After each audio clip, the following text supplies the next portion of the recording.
On August 27, 2003, a tropical wave that moved off West Africa became the 10th tropical depression of the season. The next day, the depression was named Tropical Storm Fabian. On August 29th, Fabian was upgraded to a hurricane as it continued toward the west across the Atlantic. Over the next few days, Hurricane Fabian continued to strengthen with maximum winds peaking at 145 miles per hour on September 1st. Luckily, Fabian turned northeast of Puerto Rico and the Leeward Islands. It appeared Fabian would miss all the islands before reaching the cooler waters of the Atlantic. There was, however, a small island left called Bermuda in the general direction of Fabian.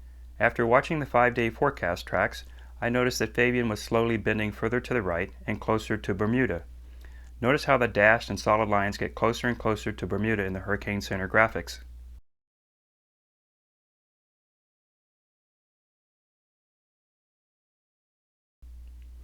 I decided to fly out to Bermuda on the morning of September 4th, the day before Fabian was expected to hit. As I looked out the plane in Atlanta, I still couldn't believe Delta was flying into Bermuda a day before the hurricane. I had been on flights before that shut down at the last minute.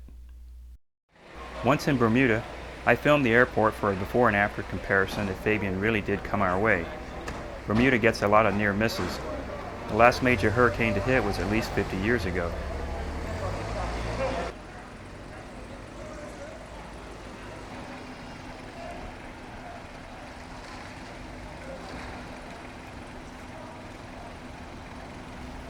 The local paper went into hurricane mode and had extensive coverage of pre-Fabian preparations. I took a cab to the Surfside Beach Club located on the south shore where I was staying. Along the way, I asked the driver if he would mind stopping so I could shoot some video. Of course not. The meter was running.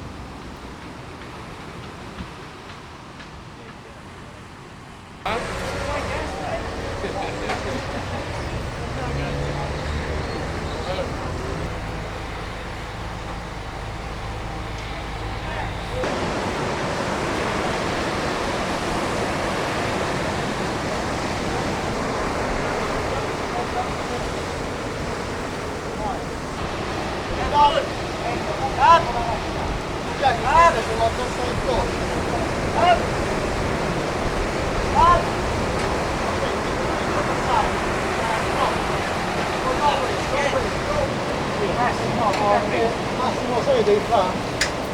Ci riesci?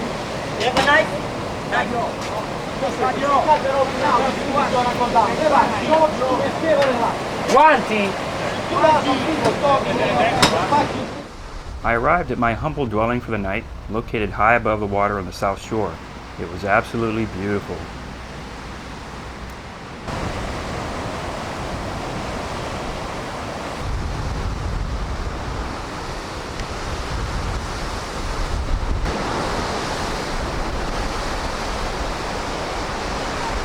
Okay, my name is Bland Canal. This is my lovely fiancée, Teresa Correa. We are in Bermuda. We are getting married on Saturday, and the hurricane is coming, but we are gonna still get married.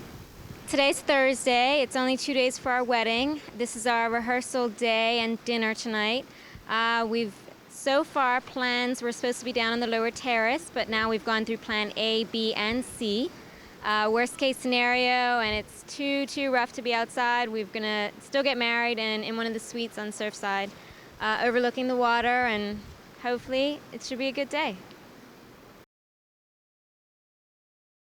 This is a resort that I'm staying at. I want to film it. I want to see what it looks like the day after. There's a coastline on the south shore. Pressure is about 1,008 millibars at 5:30 a.m. this morning.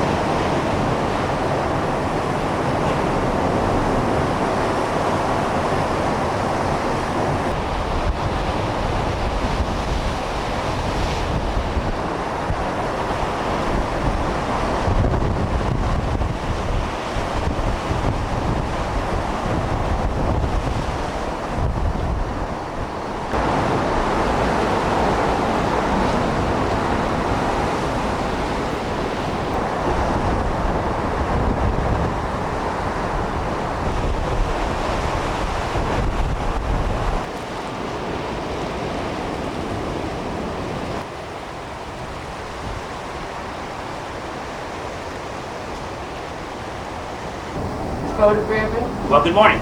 This is Jim Edds out here. We're chasing Hurricane Fabian. It is out there a few hundred miles or less.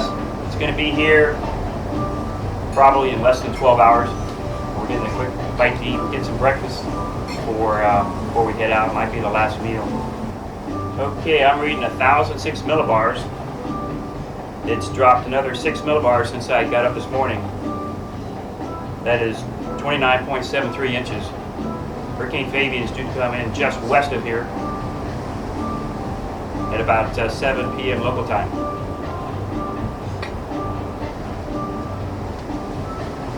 Luckily they serve food here, and this, like I said, will probably be my last good meal until I get in the bread line after the storm.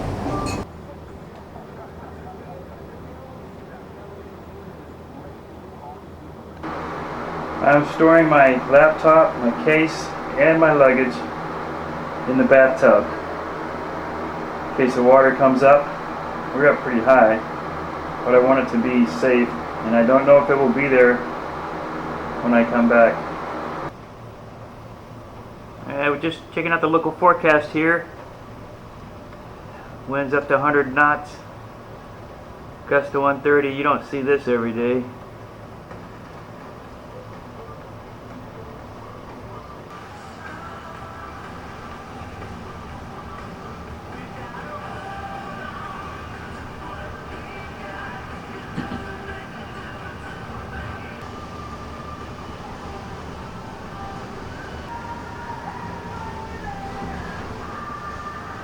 A lot of sand blowing down there.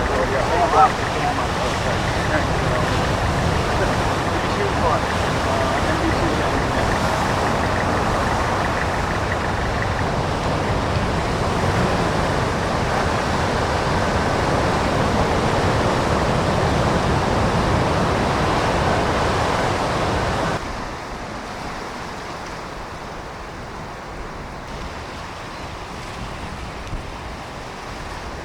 Cool.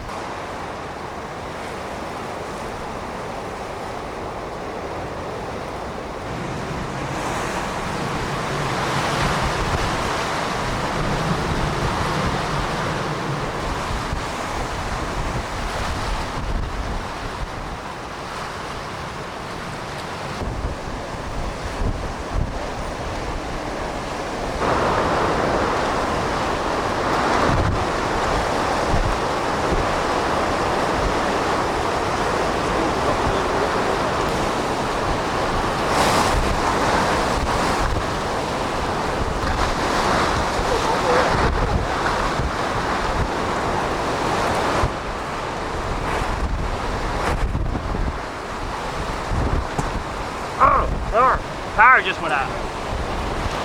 Time to go.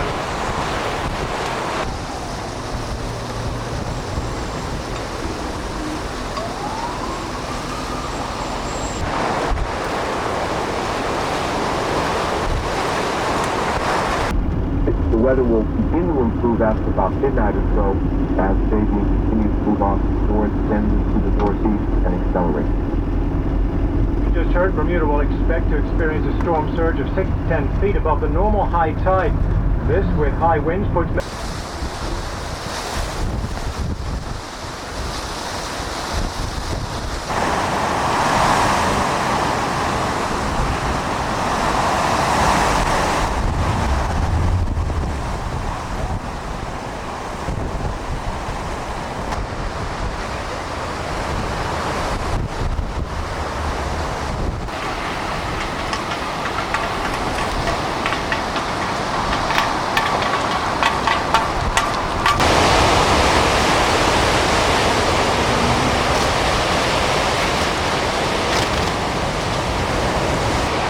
Well, it's still like 3 hours away from us. It's going to be really bad. If it's bad now, it's going to be real bad. This is what, 60, 70 mile an hour wind. It's 125 forecast. It's going to be super west. You won't be able to come. We won't be able to come down here again after this, probably. This place ain't going to be the same. No. So, I got an idea. You two go sit on that park bench over there and I'll Yeah, all right. Such a deal. Yeah, it sounds good to me, right?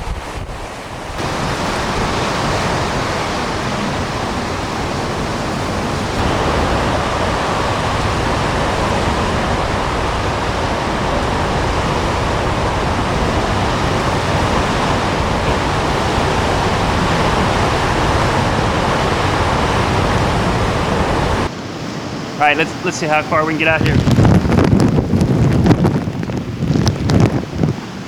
All right, this is Hurricane Fabian, and I'm gonna get out here. All right, people, it's Hurricane Fabian, and it's not even here. We got a trash can blowing around here. Now, just past that, you don't want to be, because right here, it's blasting from the side. This is what's going to get you right here. Oh, there's a big gust right there. Take it on right here. Take it on.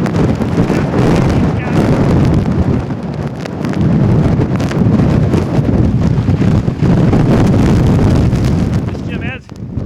Out here chasing.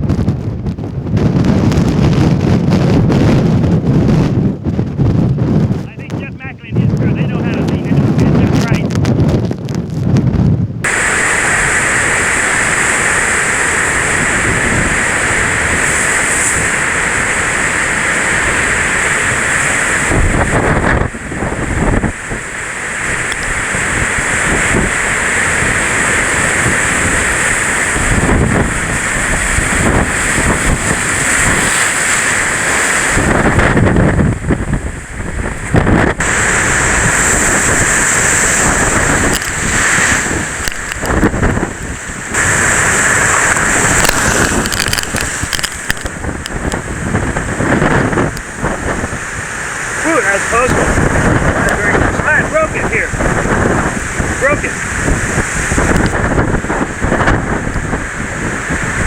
Went down here to the coast, and there's a little boardwalk, and you can get up close, and you can film storm surge coming in. One big wave came in. It got about maybe a foot deep around my ankles, and then it pushed in the 2x4 railing there. Just busted that, just to show you how powerful that water is. It wasn't a big wave. Pretty small, mostly spray, but it just snapped those 2x4s, and I filmed that too. Here's my Bermuda escort. They take care of everybody, whether it's a hurricane or not. His name is Cleve. Wave. Alright, there you go.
pressure here in Bermuda is 961. We're going to head out and do some more shooting.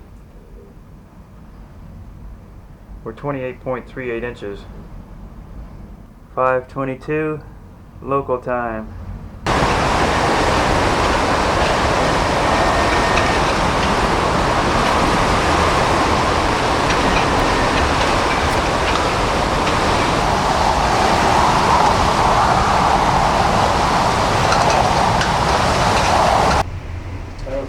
Somehow they seem to know, don't they? They're not moving around a lot. They'd certainly be blown away out there.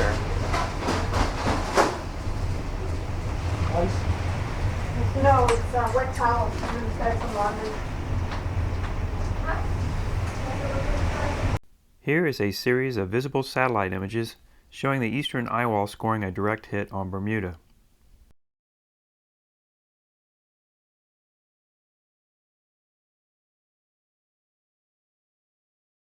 The process at the Royal Gazette never stopped, even the day after Fabian.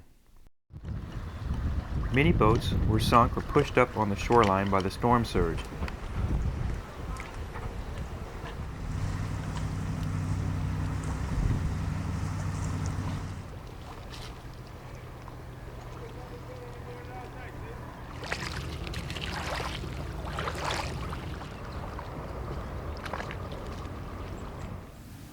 Remarkably, a lot of boats that were tied up properly and found sheltered in protected areas survived intact.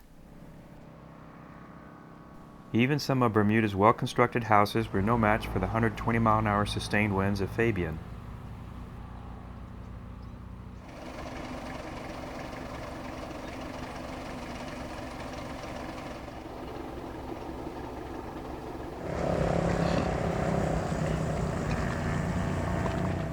Alright? Arrange water for me too, if you can.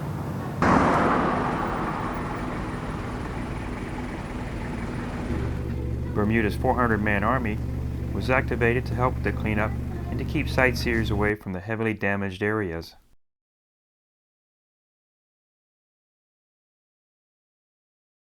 As I toured the island the day after, I found some people willing to talk about their Fabian experiences.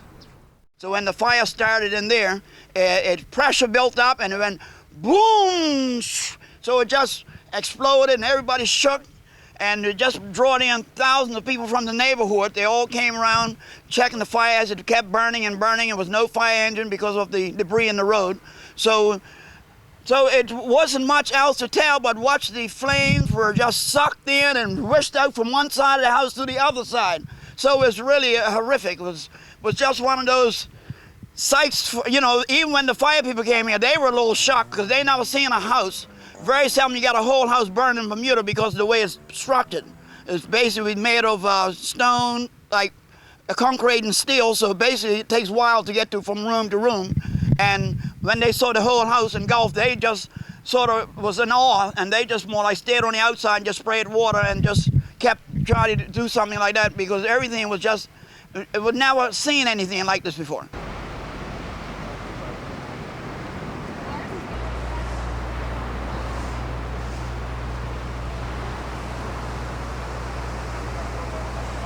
We're just recovering from the hurricane which has just gone through here. We had waves way up to here. We had sand inside the shop. Under normal circumstances, under other hurricanes we've had here, Emily and Gert, we haven't been penetrated so badly. We are just getting over the sand, getting tons and tons of sand out of the shop here, and hopefully we're going to get back into business before the end of the summer. Hopefully it will not be another September the 11th for Bermuda. Good day, my name is Terry Spencer, Chief Ferry Pilot Foreman for the Government of Bermuda, Marine and Port Services. Right standing before us is all our government vessels. We've just recovering after being pounded by a horrific storm, Hurricane Fabian. All our vessels did survive. One of our workshops have taken a pounding and lost some of our roof. But thank God all our staff has survived the ordeal. Right now we're just trying to transport some of our civilians from one part of the island in the east end across the harbor. We're presently trying to get a few ferries up and running, and we should have a service in place sometime mid this afternoon. But we're doing well. The community is holding together, and we're an island that can survive. We can hold on. We're very good at it. We've done it before, and we'll do it again. This map shows the location of the airport causeway that connects the main island of Bermuda with St. George to the northeast. Tragically, 4 people died on the causeway around 2 p.m. as their vehicles became disabled and then knocked off by the wind and storm surge. The causeway was exposed to both the wind and unhindered storm surge from the east, then the west, as the eye wall of Fabian passed.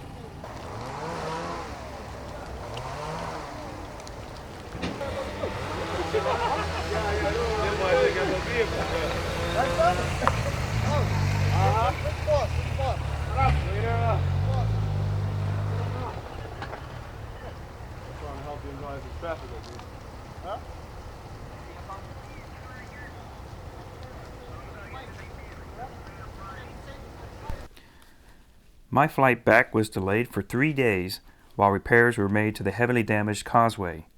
It was sealed off from the public, and Monday morning on September 8th was my first chance to see it, as I hoped to catch the first flight off the island. I spent the extra time in Bermuda sending video back to the major networks, as I had done throughout Hurricane Fabian. The Waterloo House in Hamilton, where I stayed, had backup generation with underground wiring. They never lost power throughout the storm. The satellite uplink at the local TV station was not working properly, and in one case I was asked to send a major network's video back to the U.S. after their video phone malfunctioned. Out at the airport, the power was on, but the roof was not fully repaired. So we all got in line to check in our luggage, and then it started to rain outside. Then it started raining inside.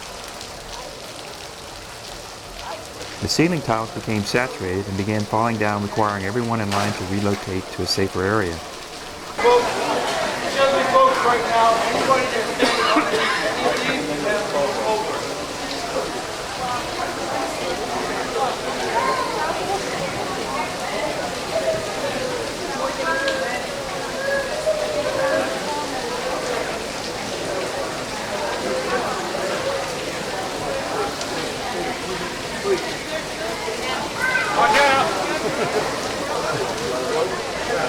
As I sat with some of the U.S. media crews waiting to get on the plane that just landed, there was talk of another hurricane that long-range models hinted would be going to the U.S. Little did I know that in less than 2 weeks I would be caught in Hurricane Isabel's dangerous storm surge on the Outer Banks of North Carolina.